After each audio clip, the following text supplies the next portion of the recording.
Aski suma arumakipanay takpacha kilatanaka kuyakanaka aksamarkan kamirinakaru. Polifonías. Para hablar de la lengua y las identidades y las representaciones que hoy tenemos acerca del guaraní, nos encontramos con varios mitos. Raíces. Ser afroargentina, del tronco colonial, identificarse de esa manera, es una categoría política. Polifonías de Latinoamérica.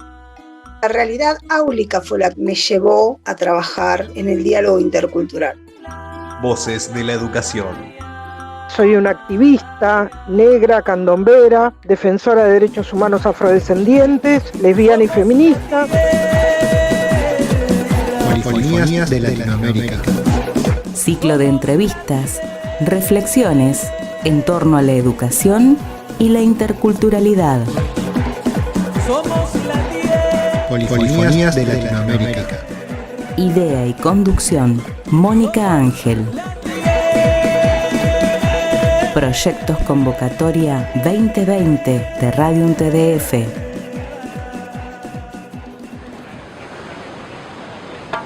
Para mí el activismo tiene que ver con aquellas personas que son generadoras de cambio.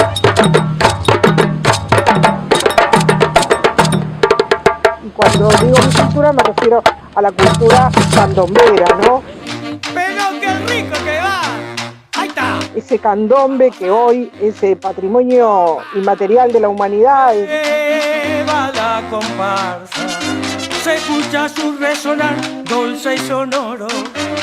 Ya se van cantando. El virreinato del Río de la Plata fue hecho por los indígenas y por la negritud. Me expulsan, me niegan la posibilidad de ser. No quiero pertenecer, pero duele.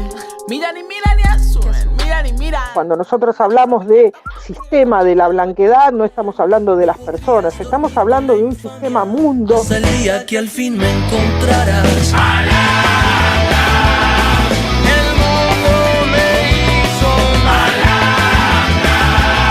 La trata esclavista es el principio de este capitalismo feroz.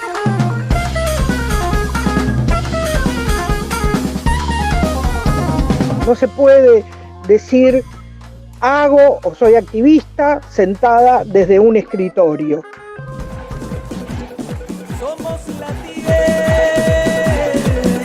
Polifonías de Latinoamérica. Ciclo de entrevistas, reflexiones en torno a la educación y la interculturalidad. Polifonías de Latinoamérica. Idea y conducción, Mónica Ángel. Proyectos Convocatoria 2020 de Radio TDF.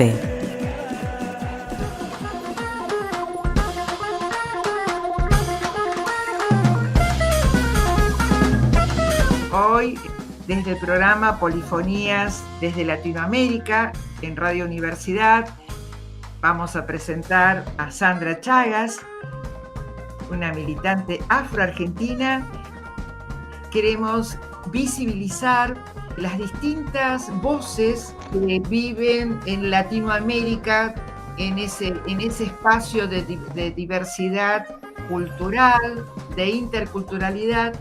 Y le vamos a pedir a Sandra que se presente desde el lejano Buenos Aires para nosotros. Hola, ¿qué tal? ¿Cómo estás? La verdad que un honor poder llegar a más personas con mi palabra, con la importancia que tiene la palabra de nosotras, las mujeres negras, afrodescendientes. Y bueno, yo soy Sandra Chagas. Soy una activista negra, candombera, defensora de derechos humanos afrodescendientes, lesbiana y feminista. Pertenezco a una organización de base que es el Movimiento Afrocultural. Después integro dos organizaciones que son el Grupo Matamba de negras y afrodescendientes y también LGBTQ y más, y a la columna antirracista de mujeres negras, lesbianas, trans, travestis, gordex, no binarias, bisexuales y más. En esta construcción necesaria para nosotras, las mujeres afrodescendientes, en conjunto, viviendo y construyendo identidad negada, identidad negra, identidad afrodescendiente.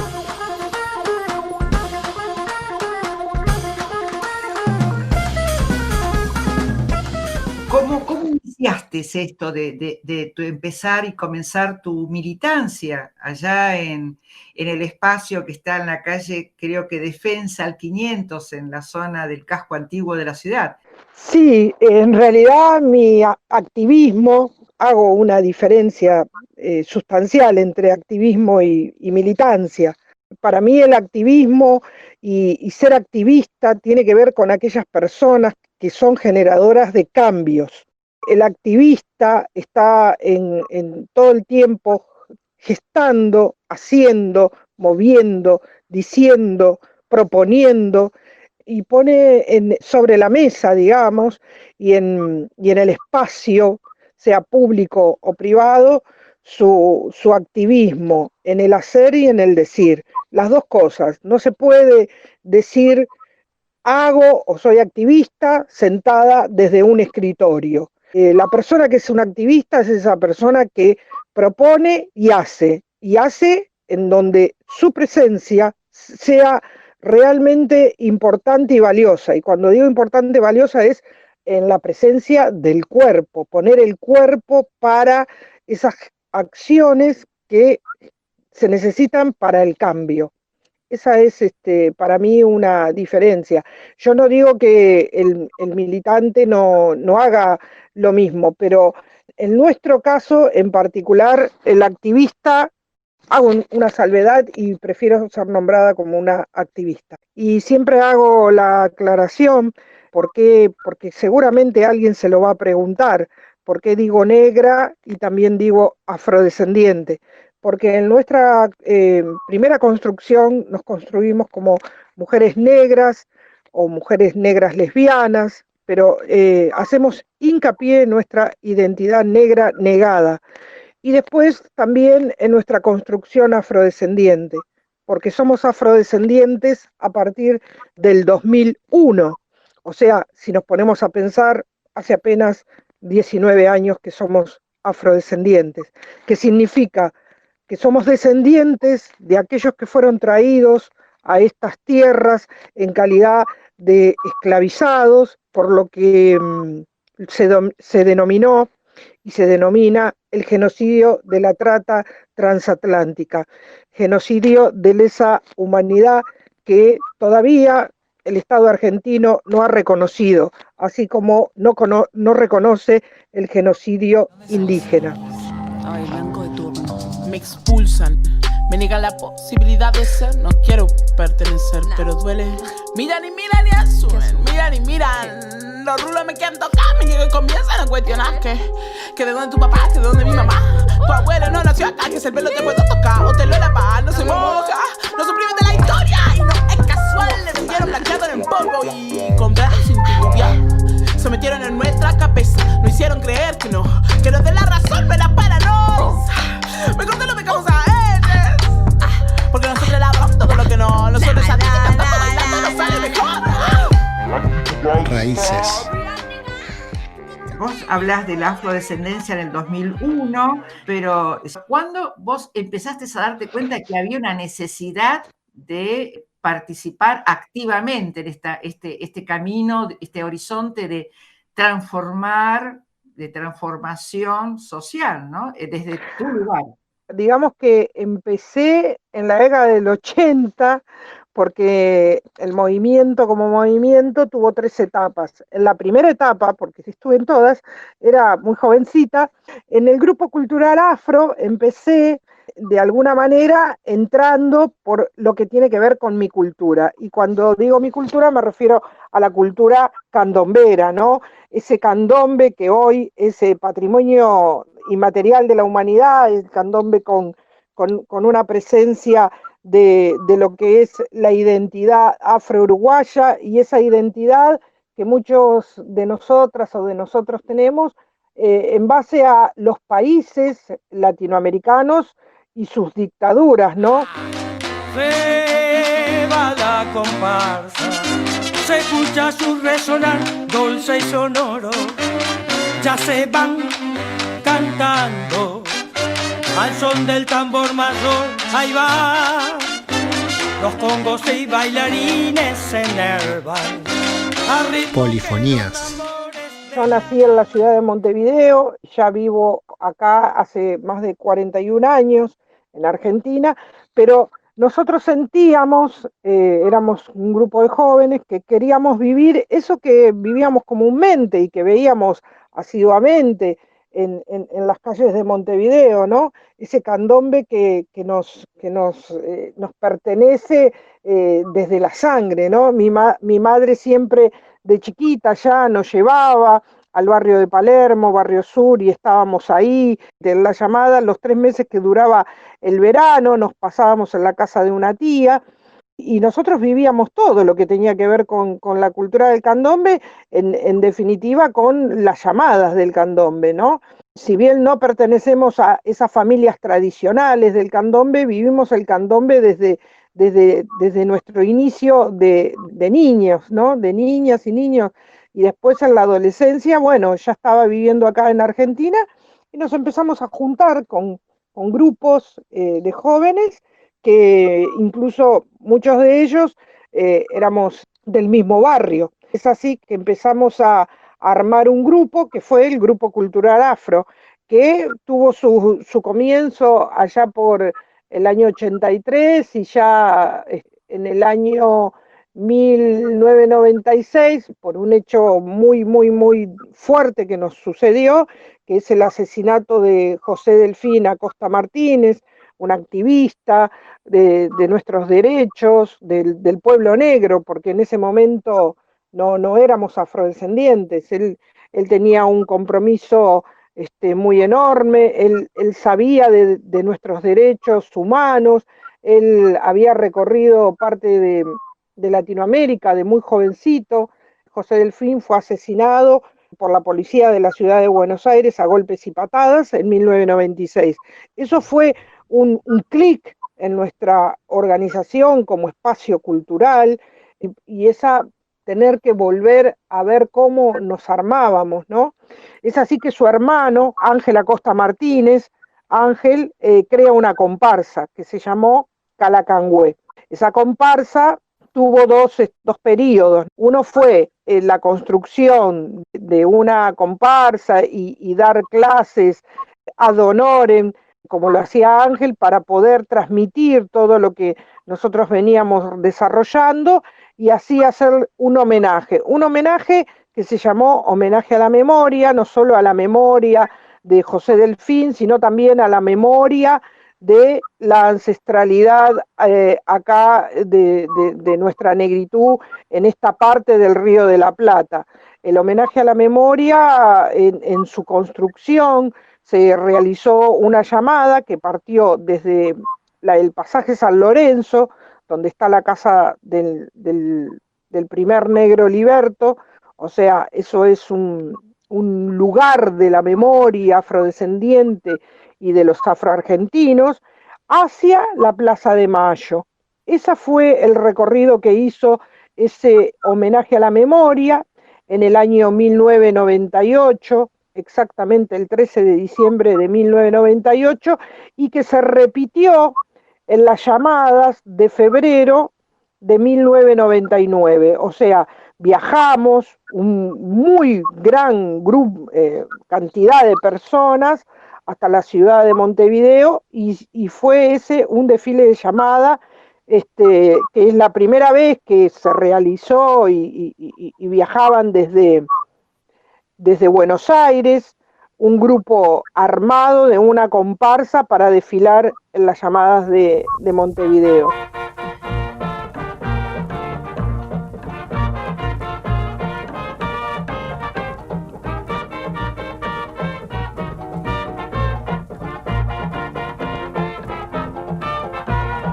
Viene la llamada marcando el compás, escucha los tambores que pone mi cuerpo su ritmo dulzón y su vaivén me alegra el corazón. La gente se alborota al oír su sonar, el barrio se enloquece y se pone a bailar y todo el mundo goza al compás de los cueros, sintiendo la llamada que pasa y se va. Negra, ¿dónde están mis barbas? Mi galera es felpa, mi largo bastón. Dime, ¿dónde están mis lentes? Mi camisa a rayas y mi fracking doy. Pronto, dame todo eso, porque los morenos están por llegar. Mira que me voy con ellos, porque es la llamada de este carnaval.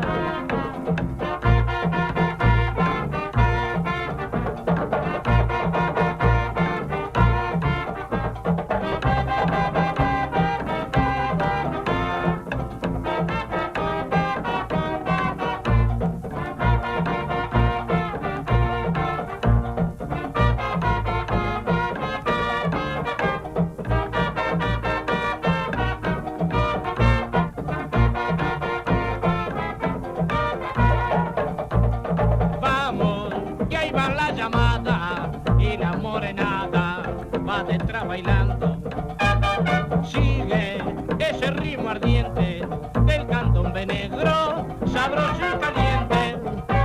La gente se alborota al oír su sonar, el barrio se enloquece y se pone a bailar y todo el mundo goza al compás de los cueros, sintiendo la llamada que pasa y se va. Polifonías de Latinoamérica.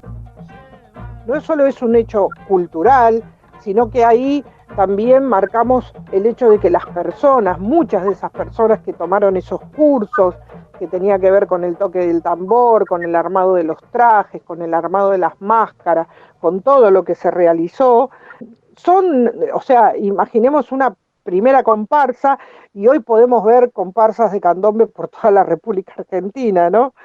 Cuando hacemos las llamadas de San Telmo, se reúnen más de 40 o 50 comparsas que vienen de todas partes, ¿no? Del conurbano, de la provincia, de la capital federal, de todas partes vienen comparsas a desfilar en las llamadas de San Telmo, ¿no? Que son nuestras llamadas emblemáticas que se realizan ya desde hace más de 15, 17 años.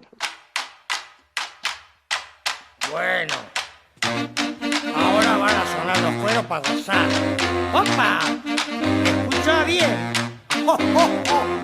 ¡Pero qué rico que va! ¡Ahí está!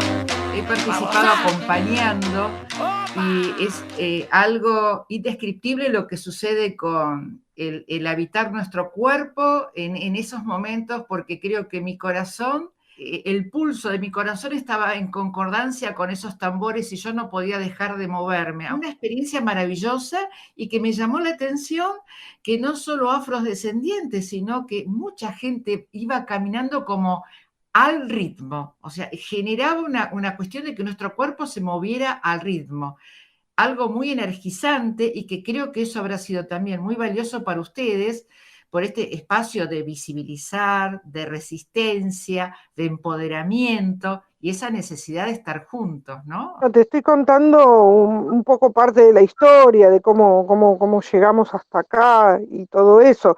Lo que pasa que también te tengo que contar cuáles son las piedras en el camino, porque son las piedras que no las ponen nuestros ancestros, sino que ellos todo el tiempo nos indican el camino a seguir, y en realidad los escollos los pone el racismo estructural al que nos somete el sistema.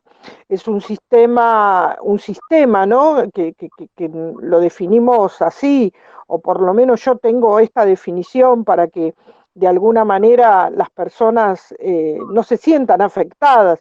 Cuando nosotros hablamos de sistema de la blanquedad, no estamos hablando de las personas, estamos hablando de un sistema mundo que está construido sobre la base de una hegemonía blanca y una hegemonía en donde el sistema patriarcal y el sistema capitalista fue parte en su momento se llama el genocidio de la trata esclavista. La trata esclavista es el principio de este capitalismo feroz, en donde personas fueron traídas en calidad de esclavizados, donde personas fueron vendidas como cosas y tomadas en todo momento para el trabajo que fuera, de la forma que fuera. Imagínate todo lo horrendo que puede ser arrancado de tu espacio y traerte a millones de miles de kilómetros sin tu familia, o en el caso de haber venido con tu familia, separarlos, hombres por un lado, mujeres por el otro, niños por otro, y jamás volverse a ver. Voces de la educación.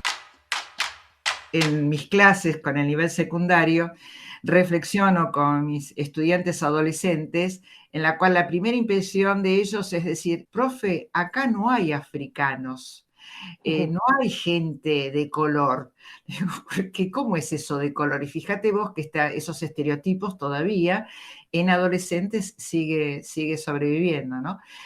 Y cuando hablamos de identidad, ahí yo entiendo que tus alumnos digan, acá no hay negros. Si el Estado-Nación construye una idea de que no hay negritud, si el Estado-Nación directamente no nombra a los negros, si nosotros, las organizaciones de afrodescendientes, a partir del 2013, tenemos el día 8 de noviembre, Día Nacional de los Afroargentinos y de la cultura afro, y para que eso se implemente en cada provincia, en cada rincón del país, como un 8 de noviembre, y es un día nacional, tenemos que estar constantemente haciendo nosotros mismos la tarea de hacer valer ese 8 de noviembre, porque, a ver, es en homenaje a la madre de la patria. Y aquí, qué casualidad, o no casualidad, pero la madre de la patria es una mujer negra.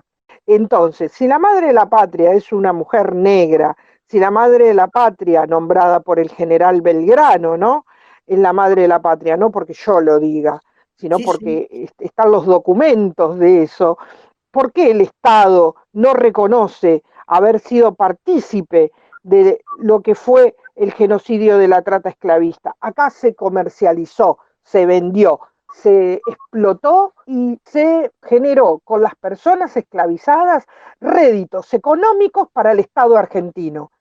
Los adoquines, las iglesias, los espacios, los terrenos, los lugares que tienen que ver con toda la construcción antigua, ¿no?, que tiene el virreinato del Río de la Plata, fue hecho por los indígenas y por la negritud. Después vemos el nombre del arquitecto, del ingeniero, que pudo haber sido inglés, francés, italiano, español, pero los que pusieron la mano de obra barata, ¿quiénes fueron? Y los que pusieron la mano de obra esclavizada, sin un sueldo, sin ni siquiera una reparación histórica, ¿quiénes fueron? Somos Polifonías de Latinoamérica. Ciclo de entrevistas, reflexiones en torno a la educación y la interculturalidad. Somos Polifonías de Latinoamérica. Idea y conducción, Mónica Ángel. Proyectos Convocatoria 2020 de Radio UNTDF. La identidad cultural comprende aspectos tan diversos como son la lengua, sistema de valores, creencias, tradiciones, ritos, costumbres o comportamientos de una comunidad.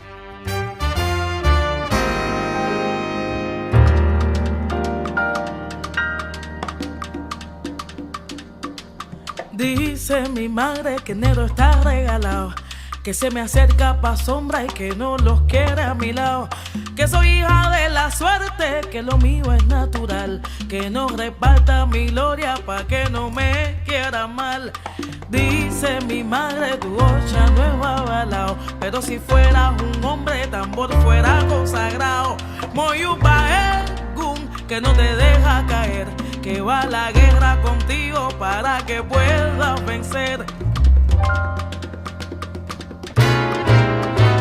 Dice mi madre Serafina y del ballet, pero la conga contigo jalándote pa'l bembé, que te regala la risa y un tumbao que tumba. Polifonías de Latinoamérica. Hoy, desde el programa Polifonías desde Latinoamérica, en Radio Universidad, vamos a presentar a Sandra Chagas. Soy una activista negra, candombera, defensora de derechos humanos afrodescendientes, lesbiana y feminista. O sea, ¿cómo es ese encuentro de mujer afrodescendiente en esa diversidad cultural? Por un lado, aspectos a lo mejor positivos y en otros las piedras que encontrás en el camino, ¿no? Cuando yo hablo de las piedras del camino, hablo, por ejemplo, me voy a situar en este momento y en este aquí ahora. Yo no sé si vos tenés idea de que el movimiento afrocultural en el espacio de la calle Defensa está clausurado desde el 27 del 11 del 2017. Nosotros no estamos en ese espacio cultural desde esa fecha, clausurados por el gobierno de Cava. A ver, tuvimos 2018 cerrados, 2019 cerrados, sin poder hacer nuestras actividades culturales. 3 años casi que no lo hacemos, estamos en el 2020, nos agarra el efecto pandemia y trabajadores culturales seguimos sin poder estar en el espacio trabajando. Hoy en este efecto pandemia no somos los únicos, pero a ver, este lapso de tiempo entre el 2017, 2018, 2019 se podía haber resuelto la situación del movimiento afrocultural en cuanto a la puesta en valor que supuestamente el Ministerio de Cultura de la Ciudad de Buenos Aires había prometido o había entrado en una suerte de propuesta de una puesta en valor. Es una complejidad tener que hablar de esto en este sentido. Ellos no veían en nosotros una puesta en valor. Ellos no veían en nosotros algo en donde ellos puedan tener un rédito económico. Nosotros transmitimos cultura en valores, porque también eso hay que entender. No solamente somos un espacio cultural, sino que transmitimos una cultura en valores, con una historia, con una idea hacia dónde vamos y lo que queremos para nuestra identidad. Voces de la educación. Tenemos que empezar, y vos como docente creo que esa es la tarea que tienen que hacer todos los docentes, es empezar a hablar de lo que significó los dos genocidios, el genocidio de la trata esclavista y el genocidio indígena, porque el genocidio indígena se sigue llamando campaña del desierto. ¿De qué desierto me hablan? Si estaba lleno de indígenas el desierto. No había un desierto el cual habitar. Había un desierto en donde había indígenas a los cuales fueron a exterminar. Esa construcción desde un Estado-nación en donde hay un negacionismo histórico que se sigue fomentando, es lo que hay que empezar a destruir, porque entonces es como nosotros venimos diciendo, hay una estructura, un sistema mundo que está de una determinada manera construido, donde todo lo que nosotros miramos es hacia Europa. Entonces, sí sabemos bien qué es lo que pasa en Grecia y Roma, nos interesa mucho lo que pasa en Asia, nos interesa un poco más lo que pasa en Palestina y nos interesa lo que pasa en Estados Unidos, pero no nos interesa lo que pasa en América Latina y mucho menos nos interesa lo que pasa en Argentina, adentro de la Argentina, para mirar la Argentina profunda, que tiene 3 patas, la pata indígena, la pata negra y aquellos que vinieron como generación y la generación de 1880, traídos por lo que tiene que ver el artículo 25 de la Constitución, donde dice claramente, se fomentará la inmigración europea. No dice se fomentará la inmigración latinoamericana. está muy bien puesto de qué forma queremos que este Estado-nación crezca. Primero, destruimos toda una cultura, le quitamos el idioma, le robamos las tierras a los indígenas, sacamos de la historia oficial a la negritud, directamente se murieron durante la fiebre amarilla o en la guerra de la Triple Alianza. Este aquí, que esa es la primer gran mentira, porque quedaron las mujeres. Polifonías de Latinoamérica. ¿Y las mujeres dónde estaban? Las mujeres a lo mejor estaban en las estancias, las mujeres estaban en las casas, las mujeres eran paridoras de esclavizados, porque también eso, primero en 1813 la libertad de vientre, en 1853 se da totalmente la abolición de la esclavitud, pero acá hubo esclavizados hasta 1910 o 15. ¿Por qué? Porque ¿a dónde iban a ir esas mujeres paridoras de hijos mestizos? ¿A vivir a dónde? ¿A darles de comer de qué? Entonces hay todo un trabajo que hay que tratar de quitarle esa negatividad que lo ponen, y evidentemente hay una forma en que comúnmente tiene esto que parece una división, ¿no? Cuando hablan de la grieta, ¿no? Parece que nosotros vivimos en un sistema mundo y hay otros que viven en otro sistema mundo. Pero hay un sistema mundo que la opresión que vive ese sistema mundo, la pobreza o el empobrecimiento, mejor dicho, en el cual someten a las personas, no es arbitrario, porque eso tiene que ver con que no puedas pensar, con que no puedas activar, con que no puedas resolver lo importante, cuando lo más importante hoy día es comer y poder lavarte las manos para poder sobrevivir. Entonces tenemos prioridades algunas. Reina del caos. Perdonen si arruino esta fiesta patria. Esto no es democracia, más bien una falacia. No tienen eficacia las falsas elecciones. El falo que gobierna solo son las erecciones. Son las lecciones de un pueblo sin memoria, que se toma las calles pero no lee historia. La verdadera guerra no ha terminado. Los que nos masacraron aún controlan el estado. A quien conviene el orden que se mantiene. Perdonen pero el optimismo ya no me sostiene. Hago lo que puedo pero no es suficiente. Aunque intento no entiendo al resto de la gente. ¿Qué más das? Igual no me entiendo a mí. Vivo en conflicto y no sé a dónde ir. Si no me hace reír, prefiero no seguir. Si no me vibra el corazón, prefiero huir. No encuentro la respuesta, no recuerdo la pregunta. Quiero claridad pero solo encuentro penumbra. Pero el dolor alumbra y mis cicatrices brillarán con cada mirada que ambos le apunta. Reina y señora del caos que me habita, a veces tirana, a veces proscrita. La mejor batalla es conmigo misma. Soy autogobierno, mi bandera. En este proceso intercultural, vos bien decís de esta invisibilización simbólica y en parte también real, porque estos exterminios existieron, pero acá nosotros en la provincia, por ejemplo, hace varias décadas, habían referido que la última Selman, que no tenía hijos, había fallecido y que habían desaparecido, pero hay descendientes mestizos de Selman.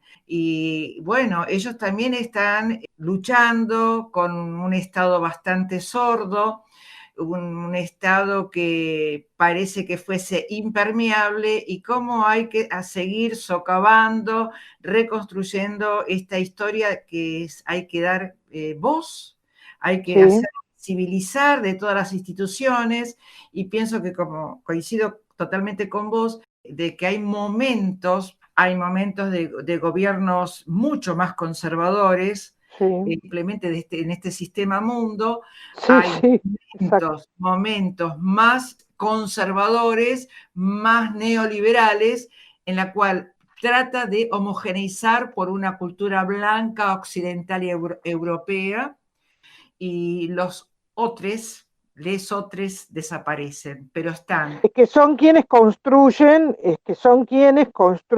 también el sistema mundo. pero en el sistema mundo algunas cuerpas valen más que otras y las que no valen son las que tienen que estar sosteniendo los privilegios de ese capitalismo feroz en el cual nos hacen vivir.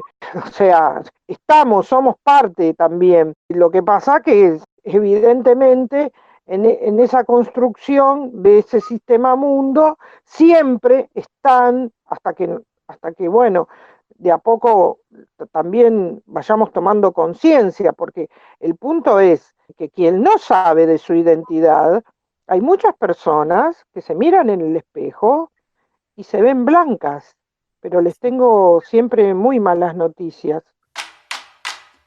Raíces. Y bueno, pensemos, aquellas personas que se ven blancas, ¿qué me refieren a veces? No, porque yo tengo el apellido de mi abuelo es vasco-francés, o me dicen, no, el apellido de mi es inglés, cosas así, ¿no? Sí. Venimos a poner arriba de la mesa los apellidos, ¿no? Y los apellidos a nosotros no nos dicen nada, si nos compraron, nos vendieron, nos esclavizaron, lo mismo hicieron con las comunidades indígenas, les quitaron sus nombres, su identidad, terminaban sirviendo a las familias patricias en sus residencias, les ponían el nombre del patrón o el de la dama. Hay mucho para develar en lo que es la identidad afro o afroindígena en la Argentina. Hay mucha negación, hay mucha invisibilización. Ese es un trabajo mucho más arduo que hay que hacer y es necesario empezar a ver el tema de la identidad negada, ¿no?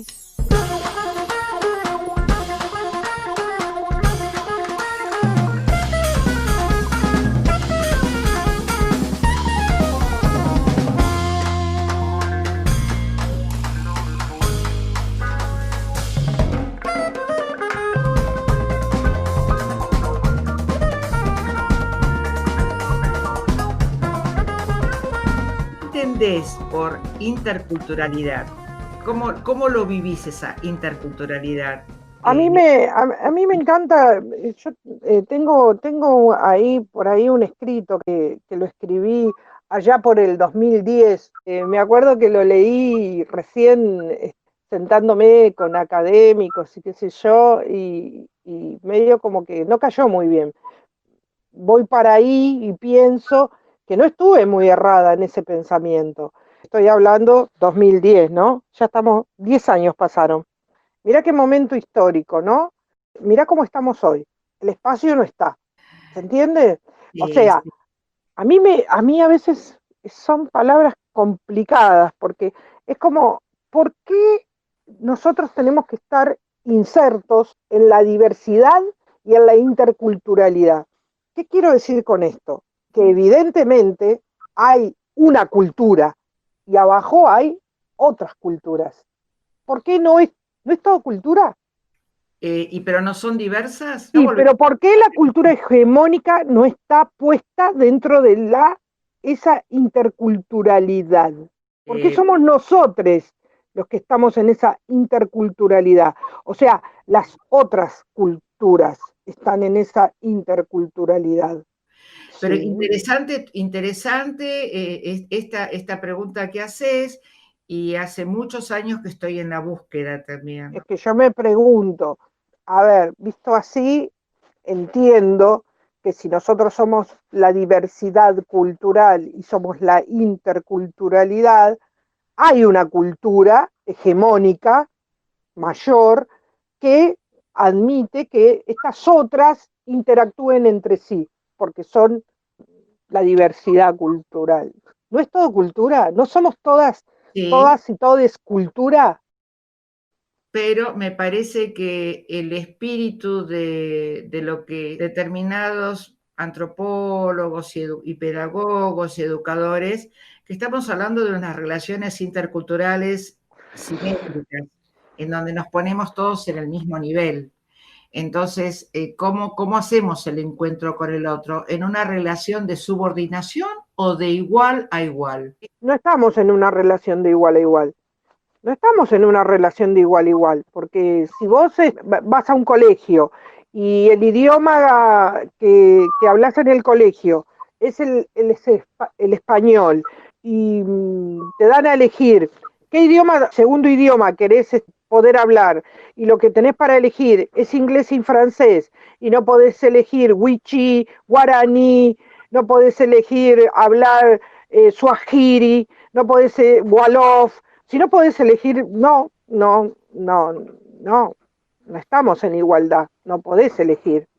Volvemos otra vez a ese sistema capitalista mundo. Y hay un sistema mundo, y en el sistema mundo hay una hegemonía y hay una idea de qué es lo bien visto. Lo vemos todo el tiempo y todos los días en la televisión. En esa caja boba, como le dicen, pero que de boba no tiene nada, porque lo que transmite son ideas, conceptos, formas de muchas cosas. Entonces, todo el tiempo, nosotras, las personas negras o las personas indígenas, estamos todo el tiempo invisibilizados en ese espacio. ¿Cuándo aparece una información nuestra? Cuando o matan a alguien porque le gritaron negro, o porque matan a un indígena por la espalda. Entonces, cuando no se visibiliza cómo viven nuestras comunidades, cómo están pasando en este momento de la pandemia, o van al lugar ahí cuando pasa algo, ¿dónde está la visibilización de todo el trabajo cultural que hacen millones de comunidades indígenas o negras? No están.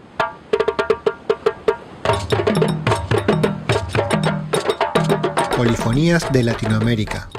Ahora, que sí, que existe un canal como el canal Encuentro, que cada tanto te pasa algo, sí, pero ¿por qué tiene que existir directamente un canal si tenemos una diversidad de canales? Porque evidentemente hay una hegemonía de algo que transmite una idea de ese algo, y lo demás hay que darle un lugar para esa visibilización, porque si no estuviese ese lugar o ese espacio, no estaríamos. O los actos escolares todavía llenos de estereotipos. Bastante difícil, y como vos también decías, con el tema de 2010, que fue bastante caótico dentro de lo que fue todos estos espacios de resistencias, cómo fueron desarticulados. La Dirección de la Educación Intercultural Bilingüe en el Ministerio de Educación desapareció. Ahora hay que remontar otra vez. Y bueno, cuando aparecen estos gobiernos neoliberales, estos gobiernos que te dicen que no sé qué van a hacer, no sé qué van a hacer, pero lo que van a hacer siempre es en contra de las comunidades y del ser humano, porque lo único que nos llevan es a un empobrecimiento tal, quedan durante 100 generaciones, volvemos a quedar pagando deudas impagables para los ricos y famosos del momento, o para, no sé, los políticos del momento también, que van a seguir viviendo de nosotros, que terminan siendo esas grandes familias que tienen todas las grandes fortunas de la Argentina. En el sistema mundo, igual en el sistema mundo de los demás países, pasa exactamente lo mismo, también. Claro. Por eso hablamos y volvemos al foco. Por eso hablamos de un sistema estructuralmente racista construido dentro de las instituciones. O sea, es algo que hay que ir desarmando, ¿no? Desde adentro de las instituciones. Deconstruyendo, exactamente. Y es difícil donde existen determinados tipos de currículum, desde la parte oficial en las instituciones, ir desarticulando todo eso. Pero bueno, ciertos por supuesto, eso se llama hacer docencia a conciencia, dar la voz a personas que realmente, no sé, estamos comprometidas con nuestra cultura, con nuestra propia identidad, o sea, es importante poder llegar ahí a toda tu tu audiencia o a todos los alumnos y alumnas y alumnes que estén ahí para que puedan indagar dentro de sus familias y saber la verdad, porque la realidad es esa, la verdad nos hará libre, entonces hay que saber la verdad.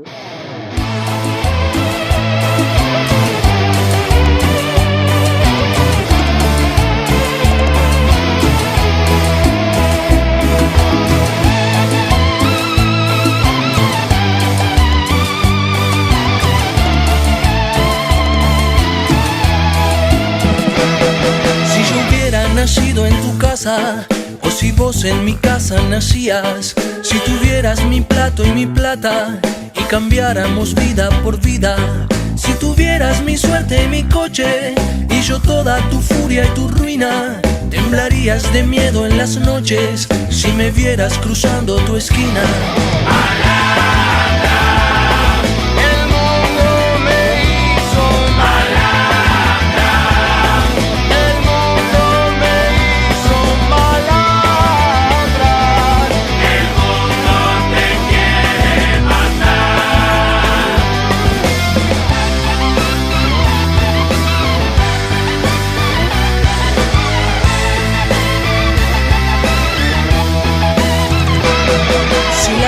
Que a mí me sonríe, me escupiera el desprecio en la cara, puede ser que de frío y de hambre algún día yo te arrinconara. Y si yo le tirara a tu padre o tus hijos sin madre quedaran, no podrías dormir con la infamia hasta el día que al fin me encontraras.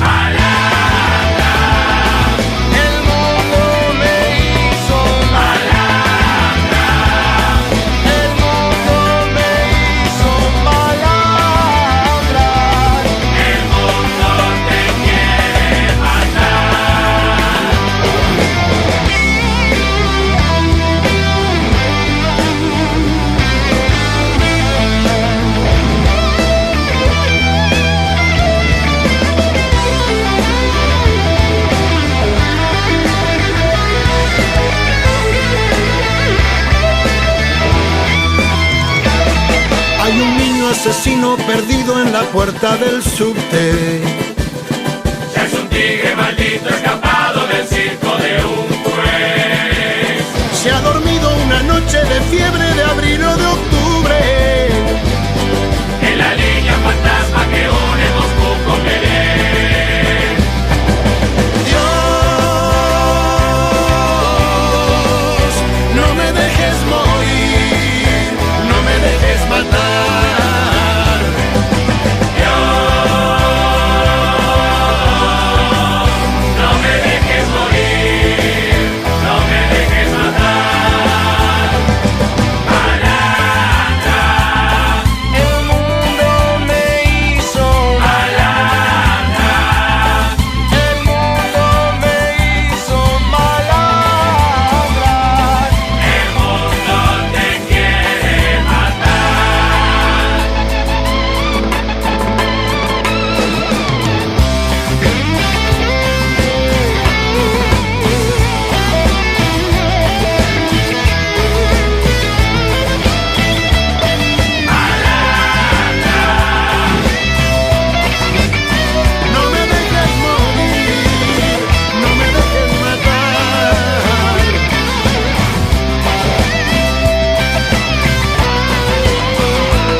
Polifonías de Latinoamérica. Nosotros acá abiertos a través de la programación de la radio, bienvenido sea. Pequeña reflexión final, Sandra, me gustaría algunas palabras para los fueguinos.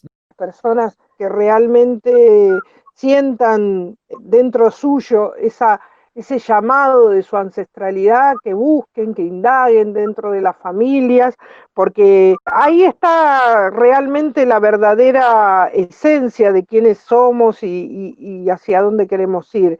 Creo que agradezco mucho esta oportunidad de poder por lo menos que me escuchen y que de alguna manera mis palabras lleguen y sirva para encontrar esa ancestralidad indígena, afro, negada, ¿no? Por la historia oficial, porque esa es la realidad. Y también mestiza. Sí, obvio. A lo mejor de familias que han sido conformados por afrodescendientes y también pueblos originarios.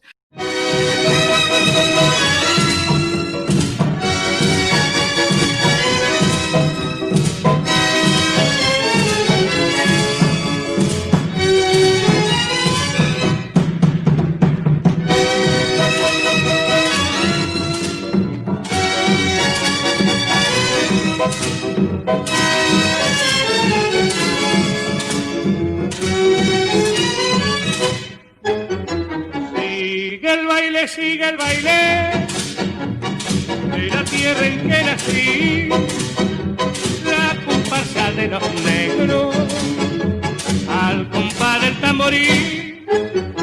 Sigue el baile de la tierra en que nací, la comparsa de los negros al compás del tamborí. Ven a bailar, te llevaré en la sala de mi loca fantasía. Quiero olvidar con besos de estas penas, torbellino de alegría. Sigue el baile de la tierra en que nací, la comparsa de los negros al compás del tamborí.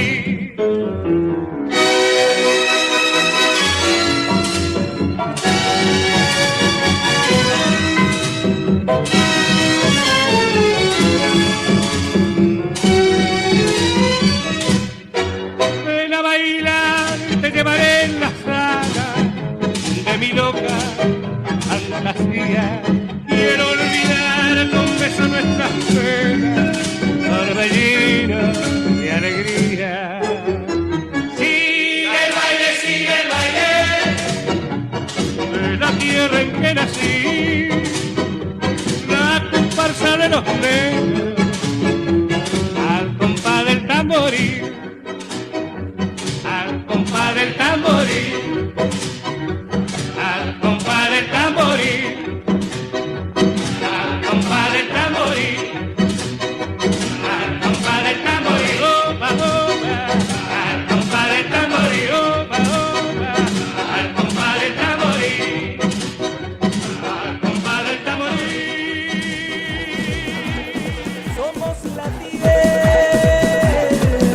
Polifonías de Latinoamérica. Ciclo de entrevistas, reflexiones en torno a la educación y la interculturalidad.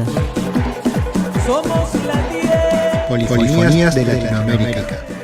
Idea y conducción, Mónica Ángel. Proyectos Convocatoria 2020 de Radio UNTDF. Donde uno elige lo que quiere hacer el resto de su vida. Para el intercambio, para la discusión, para las ideas. De generación de conocimiento. 106.9. Haciendo comunidad. Un lugar de encuentro.